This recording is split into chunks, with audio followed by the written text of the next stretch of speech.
ನಮಸ್ತೆ ಮಿತ್ರರೇ, ಇವತ್ತೊಂದು ಎಗ್ಗಿನಿಂದ ಅಂದರೆ ಮೊಟ್ಟೆಯ ಗ್ರೀನ್ ಮಸಾಲ ಮಾಡೋಣ. ಅದು ಸಹ ತುಂಬ ಕೊತ್ತಂಬರಿ ಸೊಪ್ಪನ್ನು ಯೂಸ್ ಮಾಡಿದಂತಹ ಆರೋಗ್ಯದಾಯಕವಾದ ಈ ಒಂದು ಗ್ರೀನ್ ಮಸಾಲ.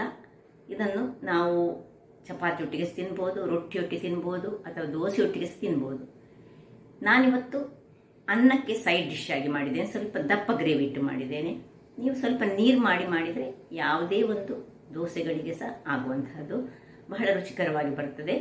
ಹಾಗಾದರೆ ಈ ರುಚಿಕರವಾದ ಗ್ರೀನ್ ಮಸಾಲ, ಇದಕ್ಕೆ ನಾವು ಪನೀರ್ ಹಾಕಿ ಸಹ ಮಾಡ್ಬೋದು. ಜಸ್ಟ್ ಇವತ್ತು ನಾನು ಎಗ್ ಹಾಕಿ ಮಾಡಿದ್ದೇನೆ, ನೀವು ಚಿಕನ್ ಹಾಕಿ ಸಹ ಮಾಡ್ಬೋದು. ಹಾಗಾದರೆ ಯಾರೆಲ್ಲ ನನ್ನ ಚಾನಲನ್ನು ನೋಡ್ತಿದ್ದೀರಿ, ಯಾರೆಲ್ಲ ಇನ್ನೂ ಸಬ್ಸ್ಕ್ರೈಬ್ ಮಾಡಿಲ್ಲ, ದಯವಿಟ್ಟು ಸಬ್ಸ್ಕ್ರೈಬ್ ಮಾಡಿ ಸಪೋರ್ಟ್ ಮಾಡಿ ಅಂತ ಹೇಳುತ್ತಾ ಬನ್ನಿ ಈ ರುಚಿಕರವಾದ ಹಾಗೂ ಆರೋಗ್ಯದಾಯಕವಾದ ಎಗ್ ಗ್ರೀನ್ ಮಸಾಲ ಹೇಗೆ ಮಾಡುವುದು ಎಂದು ನೋಡೋಣ.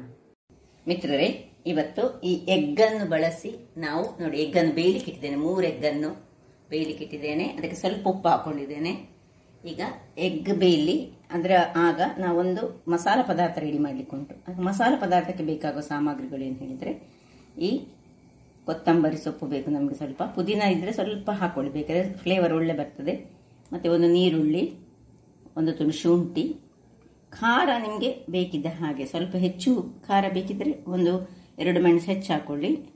ನಾನು 2 ಮೆಣಸು ತೆಗೆದುಕೊಂಡಿದ್ದೇನೆ. ಒಂದು 8 ಎಸಳು ಬೆಳ್ಳುಳ್ಳಿ, ಒಂದು ಟೊಮ್ಯಾಟೊ, ಒಂದು 4 ಈ ನಮ್ಮ ಕ್ಯಾಶ್ಯೂ ನಟ್ಸನ್ನು ನೀರಿನಲ್ಲಿ ಹಾಕೊಂಡಿಟ್ಟಿದ್ದೇನೆ. ಮತ್ತು 1 ಚಮಚದಷ್ಟು ಗರಂ ಮಸಾಲೆ, 1 ಚಮಚದಷ್ಟು ಕಸ್ಕಸ್. ಈಗ ಮಿಕ್ಸಿಗೆ ನಾವು ಇದು ಬೇಯ್ತಾ ಇರುವಾಗ ನಾವು ಒಂದು ಮಸಾಲೆ ರೆಡಿ ಮಾಡಿಕೊಳ್ಳೋಣ. ವೀಕ್ಷಕರೇ, ಇಲ್ಲಿ ನೋಡಿ, ಒಂದು ಮಿಕ್ಸಿ ಜಾರನ್ನು ತೆಗೆದುಕೊಂಡಿದ್ದಾರೆ. ಅದರಲ್ಲಿ ಒಂದು ಸಣ್ಣ ಬಂಚಾದರೆ 1 ಬಂಚು, ದೊಡ್ಡ ಬಂಚಿದ್ರೆ ಅರ್ಧ ಬಂಚಿನಷ್ಟು ಕೊತ್ತಂಬರಿ. ಇದರಲ್ಲಿ ಮೇನ್ ಬೇಕಿದ್ದು ಕೊತ್ತಂಬರಿಯ ಸೊಪ್ಪು.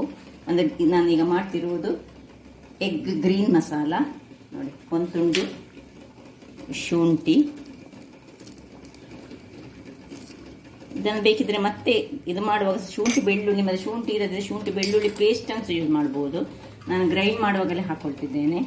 ಈಗ ಒಂದು 5-6 ಬೆಳ್ಳುಳ್ಳಿ, ಇನ್ನು ನಾನು 2 ತೆಗೆದುಕೊಳ್ತಿದ್ದೇನೆ. ನಿಮಗೆ ಸ್ವಲ್ಪ ಖಾರ ಹೆಚ್ಚು ಬೇಕಿದ್ರೆ ನೀವು ಹೆಚ್ಚು ತೆಗೆದುಕೊಳ್ಬೋದು. Green chillies. ಇನ್ನು ನಾವು ಕಸ್ಕಸ್, 1 ಚಮಚದಷ್ಟು ಕಸ್ಕಸನ್ನು ಹಾಕೊಳ್ತಿದ್ದೇನೆ. ಇನ್ನು ಇಲ್ಲಿ ನೆನೆಸಿಟ್ಟಂತಹ ಒಂದು 6 ಗೋಡಂಬಿ ಬೀಜಗಳನ್ನು ಹಾಕೊಳ್ತಿದ್ದೇನೆ. ಇದು ಸ್ವಲ್ಪ ನೀರನ್ನು ಹಾಕೊಂಡು ಒಂದು ಒಳ್ಳೆ ಫೈನ್ ಪೇಸ್ಟ್ ಮಾಡ್ಕೊಂಡು ತರ್ತೇನೆ. ವೀಕ್ಷಕರೇ, ಇಲ್ಲಿ ನೋಡಿ, ಒಳ್ಳೆ ಫೈನಾದ ನೋಡಿ ಪೇಸ್ಟ್ ಆಯಿತು. ಈ ಪೇಸ್ಟನ್ನು ನಾವು ಈಗ ಪಕ್ಕಕ್ಕೆ ಇಟ್ಟುಕೊಂಡು ಈ ನೀರುಳ್ಳಿ ಮತ್ತು ಈ ನೀರುಳ್ಳಿ ಮತ್ತು ಟೊಮ್ಯಾಟೊವನ್ನು ಕಟ್ ಮಾಡಿ ಇಟ್ಕೊಳ್ಳೋಣ. ಮತ್ತು ನಮಗೆ ಈ ಗರಂ ಮಸಾಲೆ ಮತ್ತು ಹಳದಿ ಪುಡಿ ಮತ್ತು ಕೊತ್ತಂಬರಿಯ ಪುಡಿ ಬೇಕಾಗ್ತದೆ. ಇಲ್ಲಿ ಇದು ಆಯಿತು. ಇದನ್ನು ಆಫ್ ಮಾಡಿಕೊಂಡು ಇದನ್ನೀಗ ಒಂದು ಶಿಫ್ಟ್ ಮಾಡ್ತೇನೆ. ತಣ್ಣೀರಿಗೆ ಈ ಮೊಟ್ಟೆಯನ್ನು ಹಾಕೊಂಡು ಇಟ್ಕೊಳ್ತೇನೆ, ಆಗ ಬೇಗ ಸಿಪ್ಪೆ ಸುಲಿಲಿಕ್ಕೆ ಬರ್ತದೆ. ವೀಕ್ಷಕರೇ ನೋಡಿ, ಮೊಟ್ಟೆಯನ್ನು ನಾನು ಎಲ್ಲ ಸಿಪ್ಪೆ ತೆಗೆದು ಬಂದು ಇದಕ್ಕೆ ಒಂದು ಸಣ್ಣ ಕಟ್ಸ್ ಹಾಕೊಳ್ಳೋಣ. ಹೇಗೆ ಸಾಕ್ತದೆ, ಹಾಕದಿದ್ದರೆ ಸಹ ನಡೀತದೆ, ಅಥವಾ ಇದನ್ನು ಅರ್ಧ ಮಾಡಿ ಸಹ ಮಾಡ್ಕೊಳ್ಬೋದು. ನಿಮಗೆ ಬೇಕಿದ್ರೆ ನೋಡಿ, ಹೀಗೆ ಇದನ್ನು ಇಟ್ಕೊಳ್ಳೋಣ. ಇಲ್ಲಿ ನೋಡಿ, ನೀರುಳ್ಳಿ ಕಟ್ ಮಾಡಿದ್ದೇನೆ, ಈ ಟೊಮ್ಯಾಟೊ ಕಟ್ ಮಾಡಿ ಇಟ್ಕೊಂಡಿದ್ದೇನೆ, ಇದು ಗರಂ ಮಸಾಲೆ, ಇದು 1 ಚಮಚದಷ್ಟು ಕೊತ್ತಂಬರಿಯ ಪುಡಿ. ಈಗ ಇಲ್ಲಿ ಒಂದು ಪಾತ್ರೆಯನ್ನು ಇಟ್ಟುಕೊಂಡು ಒಂದು ತುಪ್ಪ ಹಾಕೊಳ್ಳಿ, ಅಥವಾ ಎಣ್ಣೆ ಯಾವ ಸಾಕ್ತದೆ, ಅಥವಾ ಮಿಕ್ಸ್ ಆಗಿ ಸಹ ಹಾಕೊಳ್ಬೋದು. ಒಂಚೂರು ನಾನು ಸ್ವಲ್ಪ ತುಪ್ಪ ಹಾಕ್ಕೊಂಡು ಚೂರು ಎಣ್ಣೆಯನ್ನು ಹಾಕೊಳ್ತೇನೆ. ಹಾಕ್ಕೊಂಡು ಈ ಮೊಟ್ಟೆಯನ್ನು ನಾವು ಇದರಲ್ಲಿ ಸ್ವಲ್ಪ ಫ್ರೈ ಮಾಡ್ಕೊಳ್ಳೋಣ. ಆಗ ಸ್ವಲ್ಪ ಹಳದಿಯ ಪುಡಿಯನ್ನು ಸಹ ಅದಕ್ಕೆ ಹಾಕೊಳ್ಳೋಣ. ಈ ಹಳದಿ ಪುಡಿಯನ್ನು ಹಾಕ್ಕೊಂಡು ಮೊಟ್ಟೆಯನ್ನು ಸಣ್ಣ ಉರಿಯಲ್ಲಿ ಒಂದು 2-3 ನಿಮಿಷಗಳ ಕಾಲ ಹೀಗೆ ನಾವು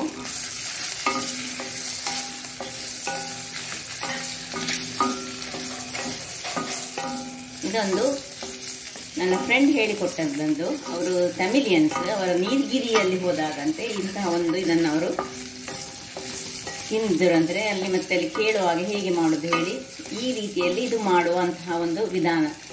ನೀಲ್ಗಿರೀಸ್ ಗ್ರೀನ್ ಎಗ್ ಮಸಾಲ ಅಂತ. ಈ ಮಸಾಲ ನಾವು ಮಾಡಿದ್ದನ್ನು ಪನ್ನೀರ್ನಲ್ಲಿ ಸಹ ನಾವು ಯೂಸ್ ಮಾಡ್ಕೊಳ್ಬಹುದು, ಎಗ್ಗಲ್ಲಿ ಸಹ ಯೂಸ್ ಮಾಡ್ಕೊಳ್ಬಹುದು, ಚಿಕನ್ ಮಾಡಿ ಸಹ ಯೂಸ್ ಮಾಡ್ಕೊಳ್ಬಹುದು ಅಂತೆ.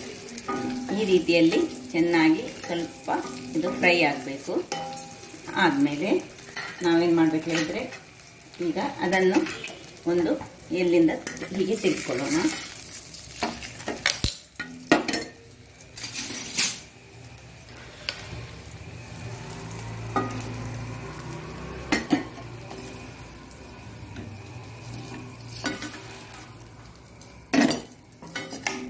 ಈಗ ಇದೇ ಪಾತ್ರೆಯಲ್ಲಿ ನಾವು ಸ್ವಲ್ಪ ಎಣ್ಣೆ ಅಥವಾ ತುಪ್ಪ ಏನು ಬೇಕು ಅಷ್ಟನ್ನು ಹಾಕ್ಕೊಂಡು ಈ ನೀರುಳ್ಳಿಯನ್ನು ಒಳ್ಳೆ ಫ್ರೈ ಮಾಡ್ಕೊಳ್ಳೋಣ.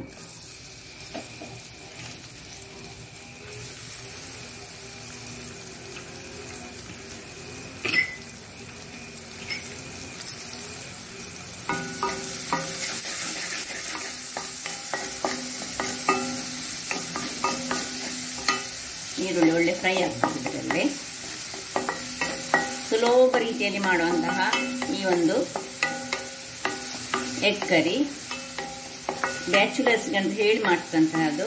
ಒಂದೇ ಟೈಪಲ್ಲಿ ಮಾಡೋದಕ್ಕಿಂತ ಯಾವಾಗಲೂ ಒಂದೊಂದು ಬೇರೆ ಬೇರೆ ರೀತಿಯಲ್ಲಿ ಈ ಎಗ್ ಕರಿಗಳನ್ನು, ಈಗ ಹೇಗೂ ಮಳೆಗಾಲ ಮೀನಿನ ಅಭಾವ ಉಂಟು, ಆಗ ಈ ಎಗ್ ಕರಿ ಸೈಡ್ ಡಿಶ್ ಆಗಿ ಇದನ್ನು ಯೂಸ್ ಮಾಡ್ಕೊಳ್ಬಹುದು. ಒಂದು ಸಾಂಬಾರು ಮಾಡಿದರೆ ನೋಡಿ ಒಳ್ಳೆ ಫ್ರೈ ಆಗಬೇಕಿದು. ಈಗ ಇದಕ್ಕೆ ಸ್ವಲ್ಪ ಇನ್ನೊಂದು ಸ್ವಲ್ಪ ಹಳದಿ ಪುಡಿಯನ್ನು ಹಾಕೊಳ್ಳೋಣ ನಾವು.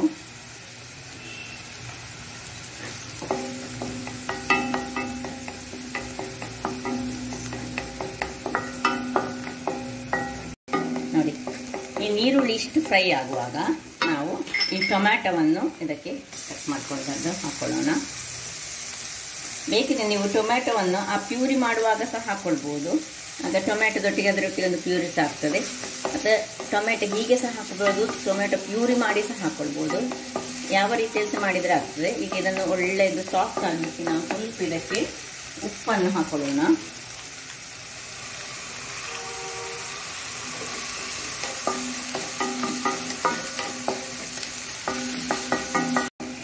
ವೀಕ್ಷಕರೇ, ಇಲ್ಲಿ ನೋಡಿ ಇಷ್ಟು ಸಾಫ್ಟ್ ಆಗುವಾಗ 1 ಸ್ಪೂನ್ನಷ್ಟು ಗರಂ ಮಸಾಲೆ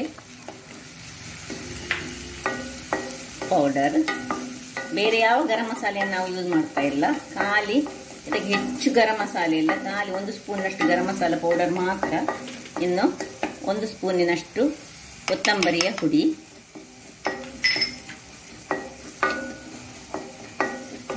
ಹೀಗೆ ಒಳ್ಳೆ ಪೇಸ್ಟ್ ಆಗುವಾಗ ಇದು ಒಳ್ಳೆ ಈ ಕೊತ್ತಂಬರಿ ಪುಡಿ ಮತ್ತು ಗರಂ ಮಸಾಲೆ ಇದರಲ್ಲಿ ಮಸಾಲೆಯಲ್ಲಿ ಹಸಿ ವಾಸನೆ ಹೋಗಬೇಕು. ಅಷ್ಟಾಗುವಾಗ ನಾವು ಸ್ವಲ್ಪವೇ ಸ್ವಲ್ಪ ನೀರನ್ನು ನೋಡಿ ಒಂದು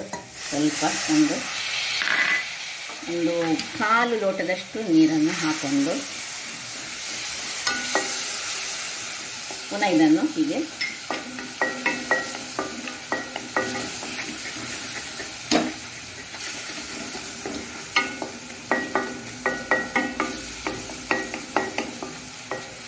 ಈ ಮಸಾಲೆ ಲಾಸ್ಟಿಗೆ ನಾವು ಈ ಎಗ್ ಹಾಕೋದಲ್ಲ, ಇದಕ್ಕೆ ನಾವು ಬೇಕಿದ್ರೆ ಪನ್ನೀರ್ ಸಹ ಹಾಕೊಳ್ಬಹುದು ಅಥವಾ ಚಿಕನ್ನಲ್ಲಿ ಸಹ ಮಾಡ್ಕೊಳ್ಬಹುದು. ಚಿಕನ್ ಅನ್ನು ಬೇಯಿಸಿ ಮಾಡ್ಕೊಳ್ಬಹುದು. ಚಿಕನ್ ಬೇಯಿಸಿದ್ರೆ ಅದಕ್ಕೆ ಹಾಕೊಂಡು ಮಾಡ್ಬೋದು. ಯಾವ ಸಹ ಇಲ್ಲಿ ಇಷ್ಟು ನೋಡಿ, ಇದರಲ್ಲಿ ಸ್ವಲ್ಪ ಎಣ್ಣೆ ಬಿಡ್ತಾ ಬರ್ತದೆ. ಈಗ ಎಣ್ಣೆ ಬಿಡ್ತಾ ಬರುವಾಗ ನಾವು ಏನು ಪೇಸ್ಟ್ ನೋಡಿ ಮಾಡಿದ್ದೇವೆ ಆ ಪೇಸ್ಟನ್ನು ಇದಕ್ಕೆ ಹಾಕೊಂಡು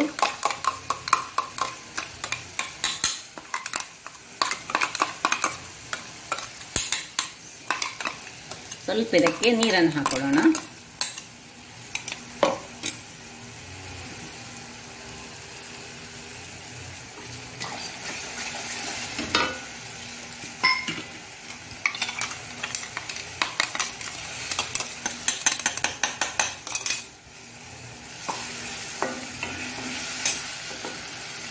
ಇದು ಖಾಲಿ 3 ಮುಟ್ಟೆಗೆ ನಾನು ಮಾಡಿದಂತಹದ್ದು. ನೀವು ತುಂಬ ಮಾಡುವಾಗ ಸ್ವಲ್ಪ ಹೆಚ್ಚು ಮಾಡ್ಕೊಳ್ಬಹುದು. ಒಳ್ಳೆ ಇದರಲ್ಲೇ ಇದು ಹಸಿ ವಾಸನೆ ಹೋಗುವವರೆಗೆ ಇದನ್ನು ಫ್ರೈ ಮಾಡ್ಕೊಳ್ಬೇಕು.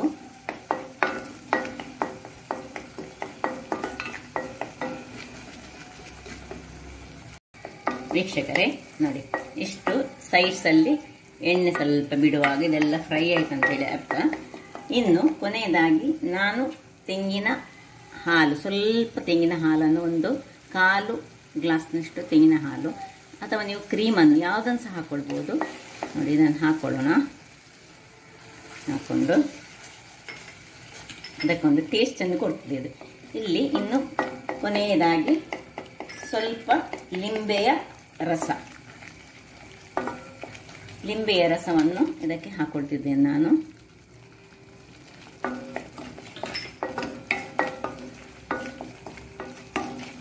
ಒಂದು ಅರ್ಧ ಸ್ಪೂನ್ನಷ್ಟು ಸಾಕು.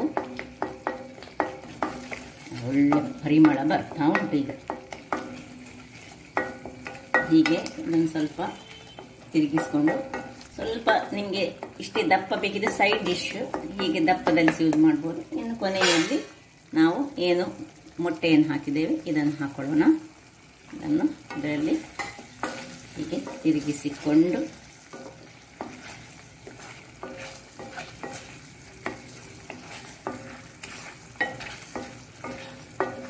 ಆಯ್ತು, ಇನ್ನು ರೆಡಿ ಆಯಿತು. ಇದರ ಮೇಲೆ ಕೊತ್ತಂಬರಿ ಸೊಪ್ಪು ಬೇಕಿದ್ರೆ ಗಾರ್ನಿಷ್ ಮಾಡ್ಕೊಳ್ಬೋದು. ಆಫ್ ಮಾಡಿಕೊಂಡು ಸ್ವಲ್ಪ ಕೊತ್ತಂಬರಿ ಸೊಪ್ಪನ್ನು ಹಾಕ್ಕೊಂಡು ಸರ್ವ್ ಮಾಡೋಣ.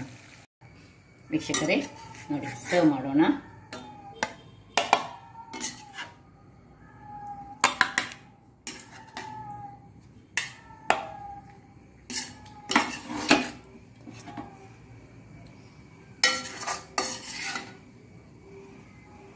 ಇದು ಚಪಾತಿ ಒಟ್ಟಿಗೆ ತಿನ್ನಲಿಕ್ಕೆ ಸಹ ಖುಷಿ ಆಗ್ತದೆ. ಸ್ವಲ್ಪ ನೀರು ಮಾಡಿದರೆ ಚಪಾತಿ ಒಟ್ಟಿಗೆ ತಿನ್ಬೋದು, ಅಥವಾ ಸೈಡ್ ಡಿಶ್ ಆಗಿ ಇದನ್ನು ಯೂಸ್ ಮಾಡ್ಕೊಳ್ಬೋದು. ಏನು ಚೆನ್ನಾಗಿ ಬಂತು ನೋಡಿ. ಹಾಗಾದರೆ ನೋಡಿದ್ರಲ್ಲ ವೀಕ್ಷಕರೇ, ನನ್ನ ಈ ಕುಕಿಂಗ್ ಚಾನಲ್ ನಿಮಗೆ ಇಷ್ಟ ಆದರೆ ಬೋಳೂರು ಸುವರ್ಣ ಚಾನಲನ್ನು ಲೈಕ್ ಮಾಡಿ, ಶೇರ್ ಮಾಡಿ ಹಾಗೂ ಸಬ್ಸ್ಕ್ರೈಬ್ ಮಾಡಿ, ಹಾಗೂ ನನ್ನ ಇನ್ಸ್ಟಾಗ್ರಾಮ್ ಪೇಜನ್ನು ಫಾಲೋ ಮಾಡಿ. ಧನ್ಯವಾದಗಳು.